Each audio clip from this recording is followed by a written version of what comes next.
This happened about 3 weeks ago. I was nearing my 6th year as a psychiatric ER nurse, working the night shift like I always do.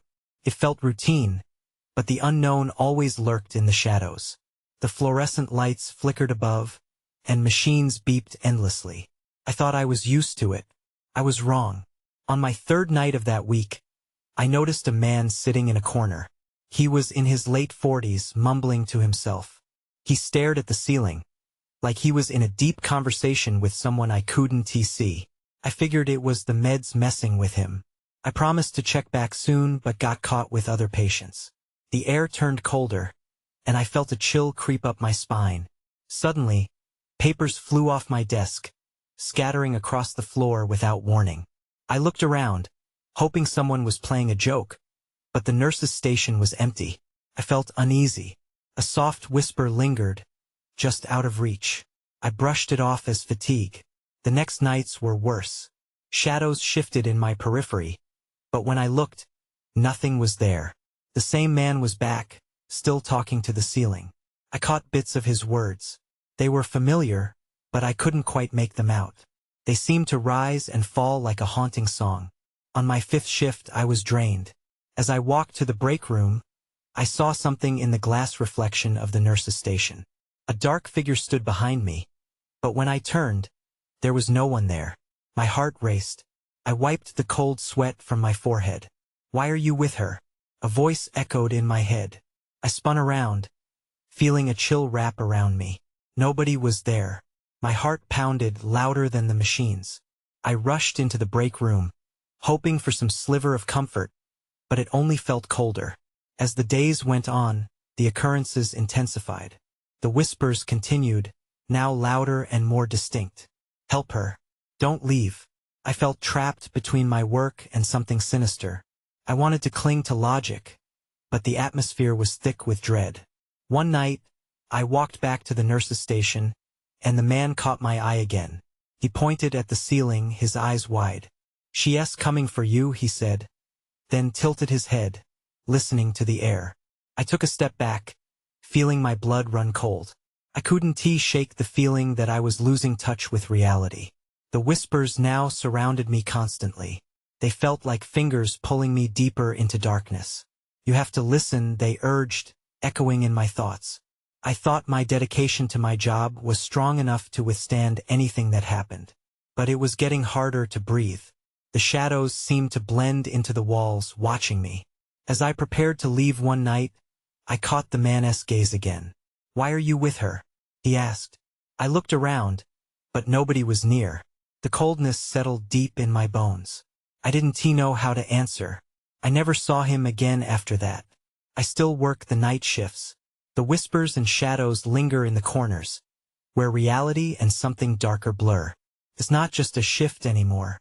It's something else entirely. I still don't know what it is. The night after I lost sight of the man, everything felt off. The fluorescent lights flickered more insistently, casting jagged shadows across the floor. I felt their weight pressing down on me, a hushed urgency that insisted something was building in the corners of my mind.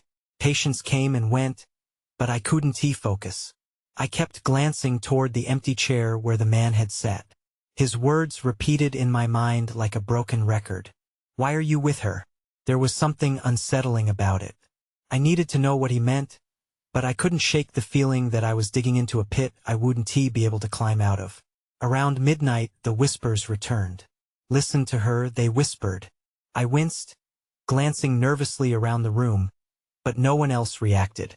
The other nurses chatted in low tones, oblivious to the weight that hung in the air. Then I caught sight of something, a cardboard folder near the nurse's station. It lay open, revealing a file on a patient I didn't recognize. I cautiously approached. The name was scrawled at the top, Elara Sinclair. I flipped through the papers. Her history detailed dark episodes of depression and vivid hallucinations, but there was something else. A line caught my eye. "Believes she communicates with the dead." My heart raced. I had seen her name before. Hadn't the man mentioned her? Something prickled at the back of my mind. Suddenly the room felt stifling. I closed the file, trying to will the whispers to stop. In that moment, I heard a soft melody, like a lullaby sung from a distance. I looked over my shoulder, half expecting to see the shadow of the man lurking behind me. But when I turned, all I faced was an empty hallway. The lullaby twisted and turned in my ears, echoing the fear in my chest. Help her, the whispers pushed forward. I knew I should retreat. I should shake off this ridiculous fixation.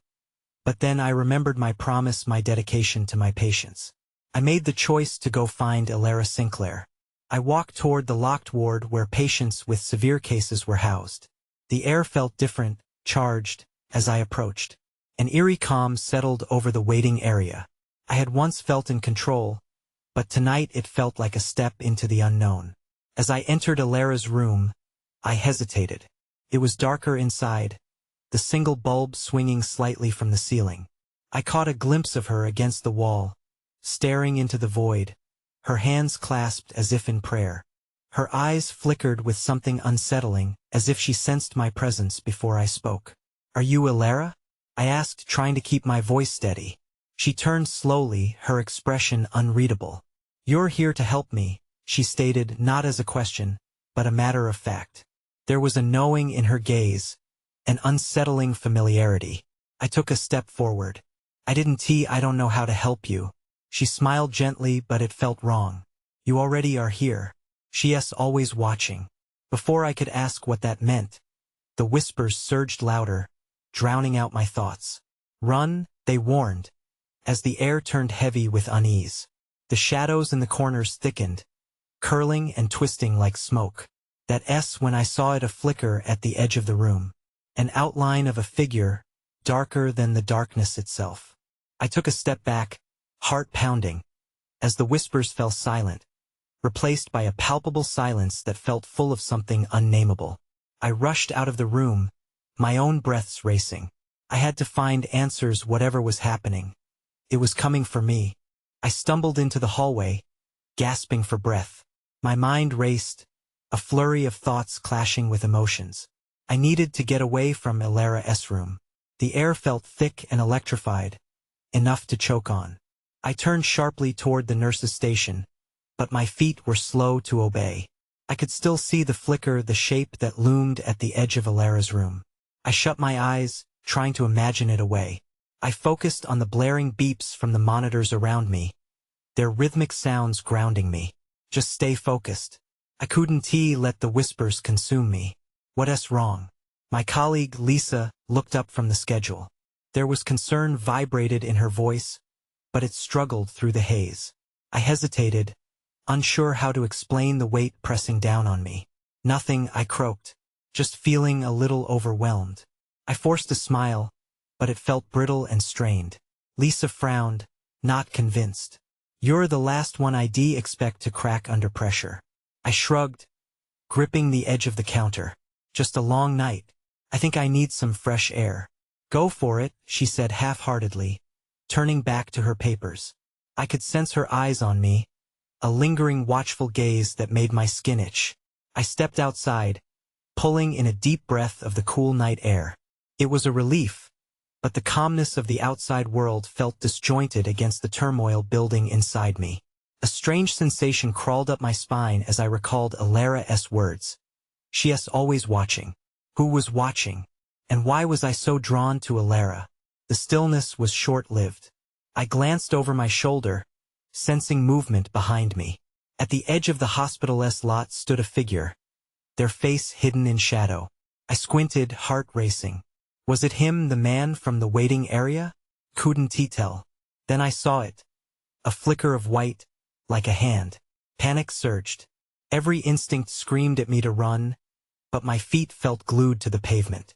The figure stepped into the light, and for a moment, everything froze. It wasn't he, the man I feared. This one was a woman, her features obscured except for bright eyes that radiated an intensity one couldn't ignore. My breath caught.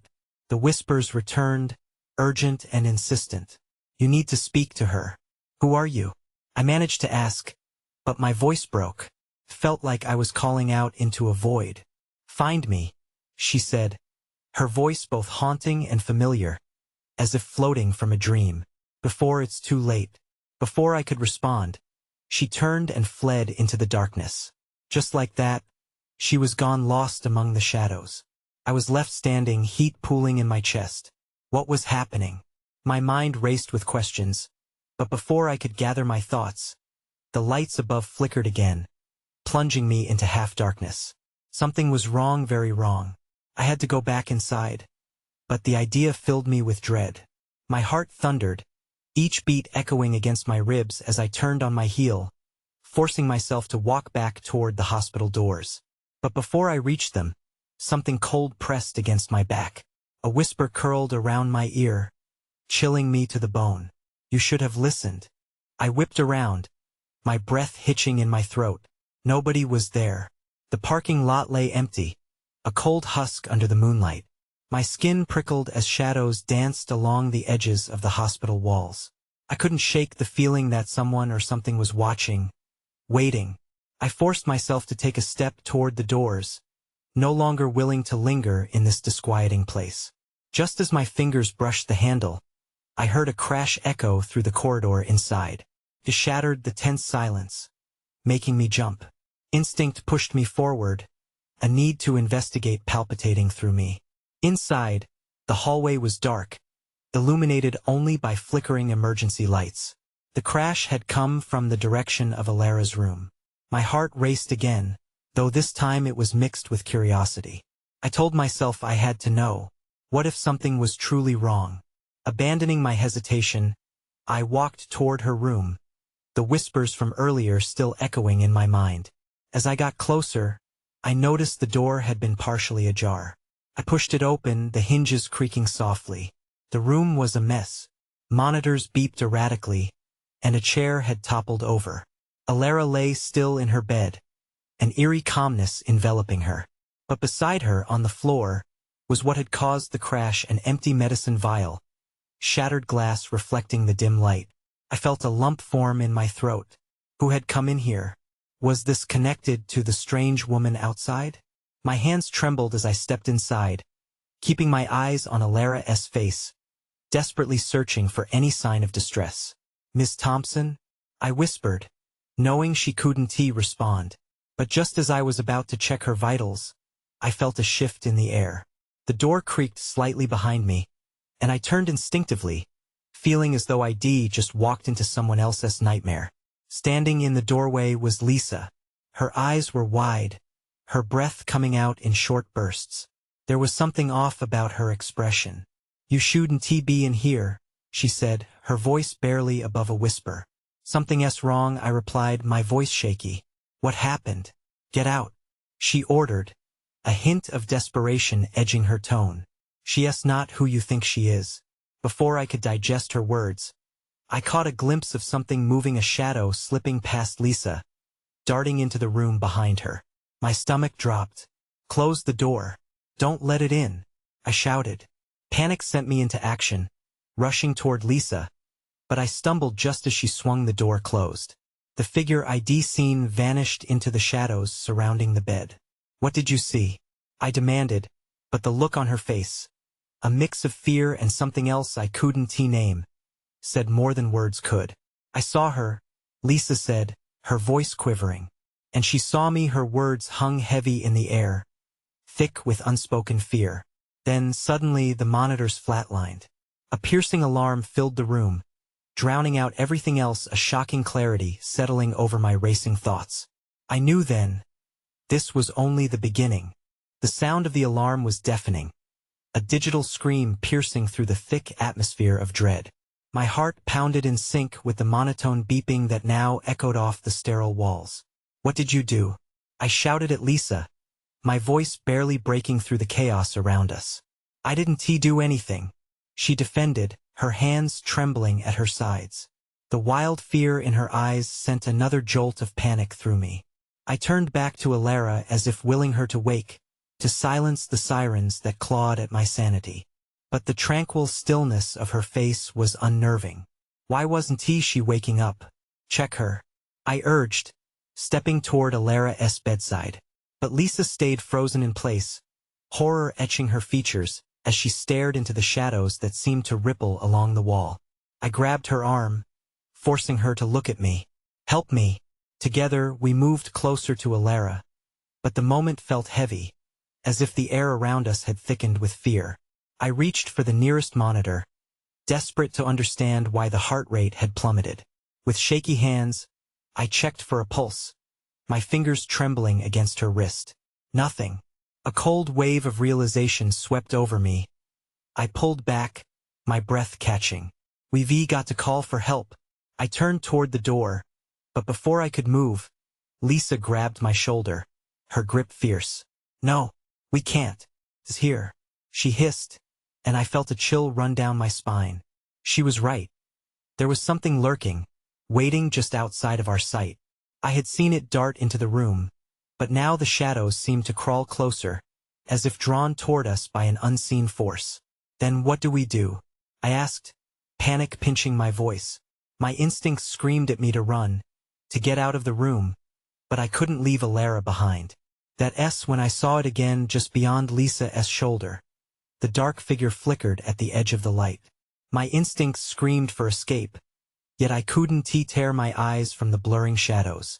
We need to stay together, I said, my voice barely above a whisper.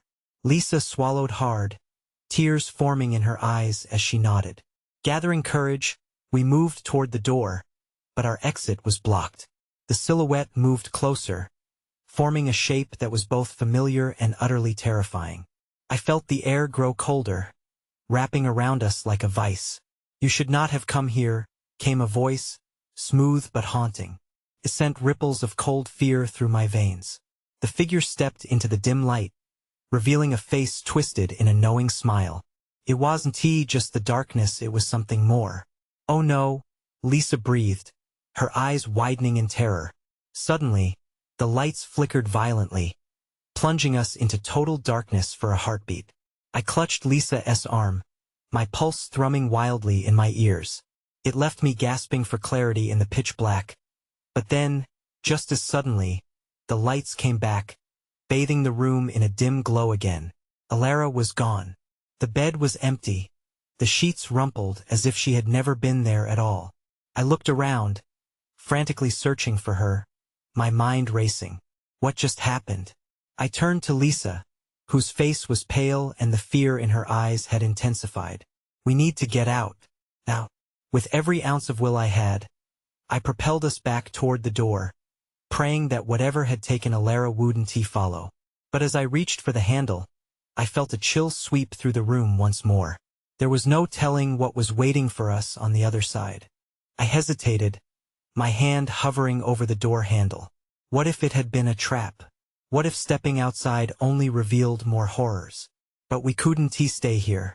Whatever had taken Elara was watching us. On 3. Okay? I whispered, my throat dry. Lisa nodded, her eyes wide with fear. 1, 2, 3. I twisted the handle and yanked the door open, shouting go. We burst into the stark white hallway. The overhead lights flickered ominously above us, casting long shadows that danced just out of sight. Felt like the walls were closing in. Where do we go? Lisa gasped, glancing left and right. The hallway stretched infinitely, filled with closed doors on either side. Each one felt like it contained its own nightmare. Maybe we can find a nurse, or I started. But the sudden shriek of the alarm cut me off. My heart sank. Had anyone heard it? Downstairs? Lisa suggested, urgency coloring her tone. Yeah, let us find the stairs. We sprinted down the hallway, every clang of our footsteps echoing unnaturally loud. I tried to focus on the exit, but the shadows seemed to coil around us again. A part of me feared looking back, worried that if I did, I'd see that dark figure chasing us. We rounded the corner and spotted the door leading to the staircase. There, I yelled, rushing forward. But just as I reached for the handle, a harsh blaring sound set off another alarm. Why are they all going off? Lisa shouted, her voice laced with panic. I didn't have an answer. The alarms made my skin crawl, a chorus hinting at dread and despair woven through the very air around us. I pushed through the door, the chill in the stairwell more pronounced than before. The small space felt suffocating, but we didn't stop. I felt urgency clawing at me from every angle. We had to keep moving, to escape the unknown that was hunting us. With each step down, I counted the floors, praying for safety. "Are you sure this is a good idea?" Lisa's voice echoed off the walls, fading as we descended. "We don't have a choice. We can't go back." My voice came out sharper than I intended. I glanced at her to soften it, but the fear had drained the color from her face.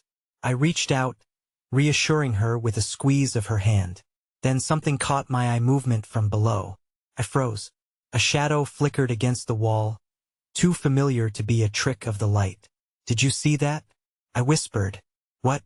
"Downstairs." I pointed, my heart pounding in my chest. The unmistakable silhouette loomed, darting closer, too quick for me to comprehend. "We need to hurry," I insisted, gathering our pace again. But my thoughts screamed at me to look back, to confirm that it wasn't he following. Just as we reached the landing, the lights flickered once more, then went out completely. I stumbled, clinging to the railing. The darkness wrapped around us like a blanket, suffocating and heavy. Then, in the stillness, I heard it. A soft, almost teasing giggle that echoed through the stairwell.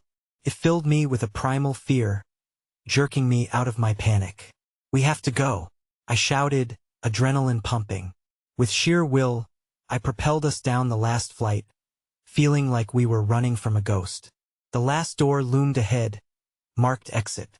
I yanked it open and burst outside into the cold night. But what I saw froze me in place. The world outside was wrong. Everything was empty. No cars, no sounds.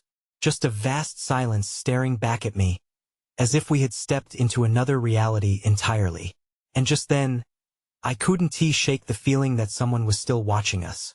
The cold air hit me like a wall, forcing me to take a step back. I thought the night would bring relief, but now it only added to my confusion. The quiet felt unnatural. What happened? I wondered aloud, looking over at Lisa. She was staring at the empty street, her breath coming out in quick, panicky puffs. "Where are we? This can't be right." Her voice trembled, mirroring my own rising tension. I turned my gaze back to the hospital entrance. The stark fluorescent lights inside seemed to hum ominously, like a living creature alive with dread. We were just in there. We have to go back and find the way out. But the thought made my heart race. What if it was worse inside? "No." Lisa shook her head fiercely. "I don't want to go back in there. We have to get away. Find someone, anyone.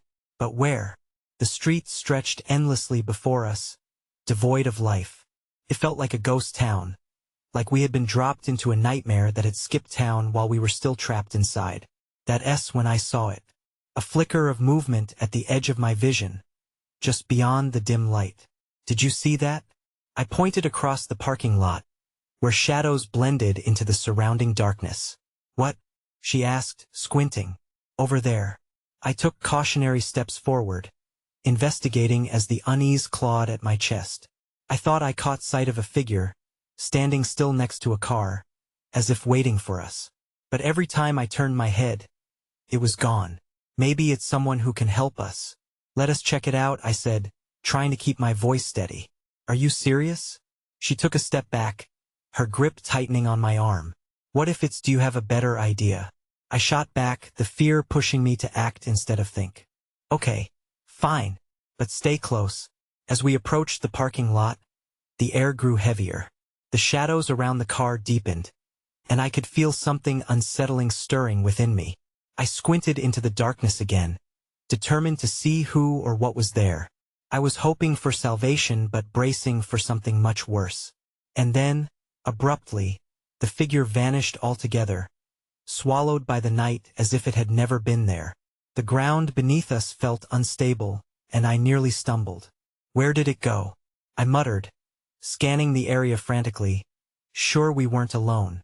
"Let us not stick around to find out," Lisa urged, her voice rising slightly.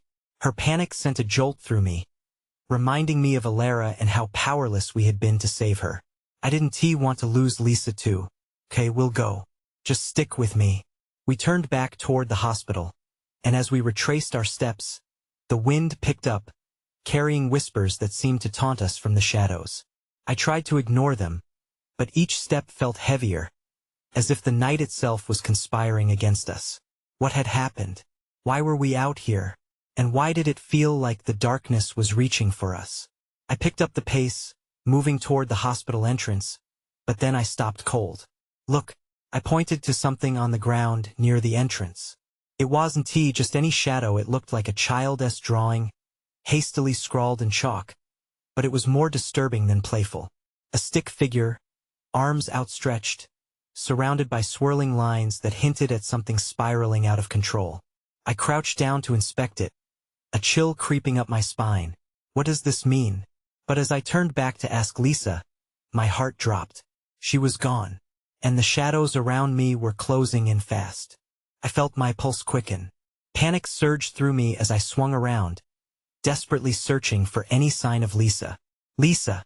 I shouted, my voice echoing off the concrete walls of the hospital. The chill in the air intensified, wrapping around me like a vice. Silence. The streetlights overhead flickered, barely illuminating the scene before me. I strained my ears for any response, any indication that she was nearby. "Come on, Lisa. This isn't funny." I took a few hesitant steps backward toward the hospital, glancing over my shoulder, half expecting to see her appear from behind a car or sprint toward me. But nothing. The shadows deepened, and my heart raced with each passing second. What if she had been taken? No, I couldn't think like that. I needed to focus. I forced myself to breathe, to think. The drawing still lay on the ground behind me. Its chaotic lines felt like a warning. I stepped toward it carefully. What is this place? Just then I heard a sound. A low whisper, soft yet unmistakable, drifted through the night air, curled around my consciousness, making my skin prickle. I looked around, unsure if it was my imagination. "Who's there?" The whisper faded, but a cold breeze spiraled around me, snuffing out warmth. My instincts kicked in. I had to find Lisa. I had to escape this nightmare. With determination, I approached the hospital again. It loomed larger and more oppressive than before, its fluorescent lights flickering as I stepped closer. "We have to go back in. We can find her, we have to." As I reached for the door, it suddenly creaked open, as if inviting me back inside. I hesitated. The thought of stepping back into the sterile halls filled me with dread. But what choice did I have? "Lisa?" I pushed the door, and it swung open wider. The familiar antiseptic smell washed over me, but it carried a sickly sweet edge now. I stepped inside, the fluorescent lights buzzing louder, almost mocking me. "Lisa!" I called again, stepping cautiously into the echoing corridor. The familiar room numbers lined the walls, and the emptiness pressed down on me like a weight. At the end of the hall, I saw a flicker of light in one of the rooms. Felt like a beacon, a chance to make sense of everything. I moved toward it, but as I drew closer, the whispers returned, swirling around me like smoke. They called my name, my real name, a sound I hadn't heard in ages, pulled from the vault of memory. "Am I going crazy?" I said aloud. I reached the door. I could see through the glass window. Inside, the room was empty save for a single chair and a table cast in shadows. A chill ran down my spine as I noticed something on the table, something small that glimmered under the light. I leaned in, squinting to see what it was. A bracelet, silver and engraved. Then came a soft creaking sound behind me. I whirled around just in time to see a figure step into view, silhouetted against the dim hallway light. My breath caught in my throat as familiarity washed over me. "Lisa?" But as she stepped forward, I realized it wasn't Lisa at all. My heart sank. The figure wore a hospital gown, eyes hollow and searching. And then everything went dark. I stumbled back, disoriented, as the darkness swallowed me whole. No sounds, no light, just an oppressive void. I blinked hard, willing my eyes to adjust, but the blackness clung stubbornly to me. A shuffling noise sliced through the silence, jolting me back to reality. I turned in the direction of the sound, heart pounding, desperate to make sense of the confusion. As if finally responding to my frantic thoughts, a single flickering fluorescent bulb buzzed to life above me, casting a weak glow across the corridor. There she was again, the figure in the hospital gown. But now she stood closer, her eyes locked onto mine with a frantic intensity that made my blood run cold. "Help me," she whispered, her voice shaking. "Who are you?" I stammered, backing away. Panic surged again, drowning out any logical thought. "Where's Lisa?" The figure didn't answer. Instead, she lifted a trembling hand, pointing down the hallway, deep into the shadows. A sense of urgency laced her gaze. I glanced past her. The corridor stretched infinitely, each door closed like a secret waiting to be told. "Please," she reiterated, her voice barely a breath, "we have to go now." Everything inside me screamed to run. I didn't understand her or this place, but instinct urged me to follow. I took a faltering step forward, and the figure vanished into the shadows, leaving only the flickering light to guide me. "Wait," I called out, desperation coloring my voice. But she was gone, leaving me alone again in the dim corridor. I hesitated. Should I follow where she had directed? But what if Lisa needed me? What if I was just making things worse? I took a deep breath, made my decision, and started moving down the hall. Each step echoed eerily, drawing attention to my presence. The air felt thick, almost suffocating. As I approached, the first door on my right stood slightly ajar, and I peeked inside. The room was dimly lit and empty, worn over time. But something caught my eye. A section of the wall was covered with hastily scribbled notes and drawings. My heart raced as I stepped inside, now seized by curiosity. Drawing closer, I could see words encrypted in manic writing. "Find the source," one read, while others were less coherent. "She's here. The light fades and you can't escape." Then, on a small desk pushed against the wall, I noticed something shiny glinting in the low light. I leaned down, my breath hitching. It was another bracelet, just like the one I'd seen earlier, but inscribed with an unfamiliar name, Maya. Before I could process this new discovery, the door slammed shut behind me with a furious bang. My heart leaped into my throat, and I spun around. "No, let me out." I rattled the doorknob, but it wouldn't budge. Panicking, I turned to the first drawing I had seen. Maybe it held the key. That S, when I saw it, scrawled across the top in bold letters, was a message I had missed in my initial glance. "The truth lies within." Suddenly, the whispers returned, more urgent and louder than ever. They filled my ears, drowning out my thoughts. I pressed my hands against my head, trying to block the sounds, but they poured in, relentless and chaotic. A final thought slashed through. If I was ever going to find Lisa, I had to unlock whatever held me captive here. I felt the weight of time ticking away. I needed to confront whatever was lurking in this darkness, before it consumed me entirely. I pushed against the wall with desperation, fighting against the chaos that swirled in my mind. Hands trembling, I tore myself away from the drawings and the frantic whispers. "There has to be a way out," I said aloud, trying to anchor my thoughts as fear clawed at me from every direction. The door rattled slightly as I pounded on it, but it held firm. I backed away and took a breath, forcing my heart to calm. Looking around, I focused on the details of the dim room. What was it the figure had wanted? I needed to find the source of this madness, and those scrawled notes could be the clue I needed. "Find the source," I repeated, pacing the room as the whispers washed over me, growing louder with every passing moment. The pressure was becoming unbearable. Another glance at the walls reminding me that whatever pulled these strings was real, and it was awfully close. As I scanned for anything an exit, another clue, I noticed something glimmering underneath the desk. I dropped to my knees and reached beneath, nudging aside old papers. My fingers brushed against a metal object. I pulled it out, a small ornate key, cold and ancient, glinting with a life of its own in the low light. With renewed hope, I stood up and examined it, wondering which door it might unlock. Surely I had to try. There might be a way out. I rushed to the door I had entered through, the sound of my heartbeat hammering against the panic in my chest.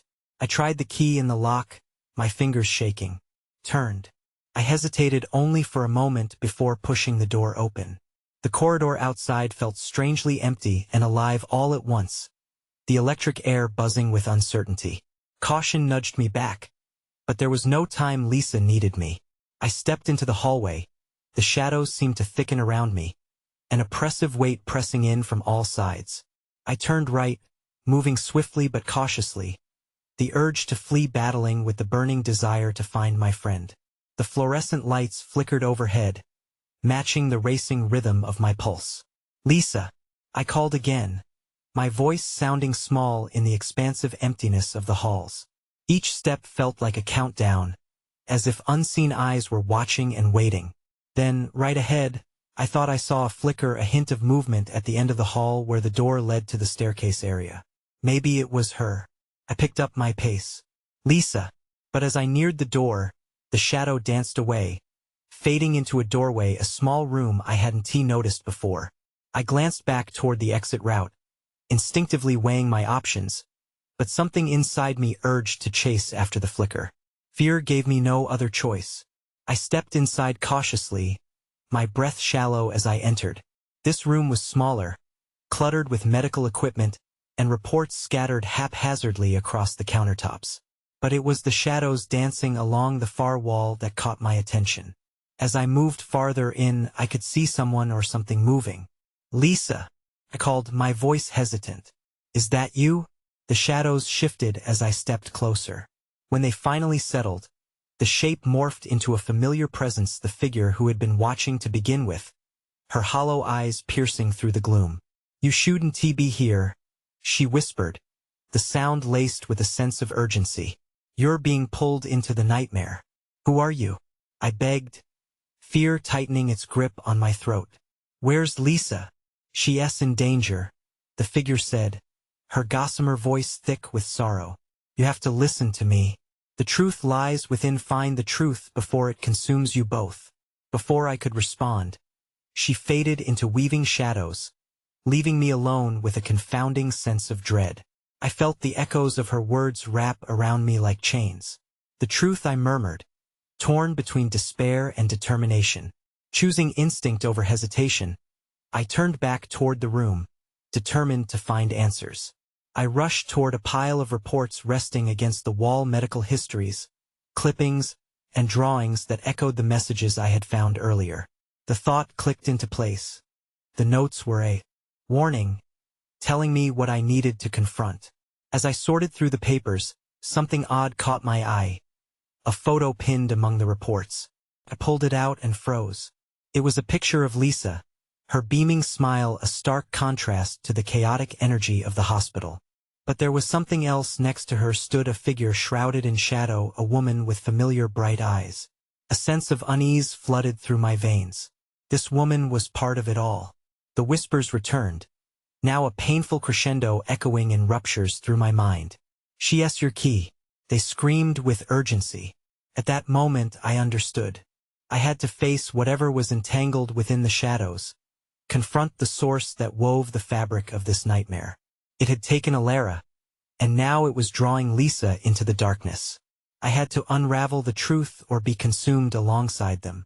With that, I moved with purpose, ready to seek out the answers that swirled beneath oppressive layers of deception. The restless whispers guided me down the winding corridors, ever more determined as I refused to drown in the monstrous illusion. I had to find Lisa. I had to break the cycle before the shadows consumed us all.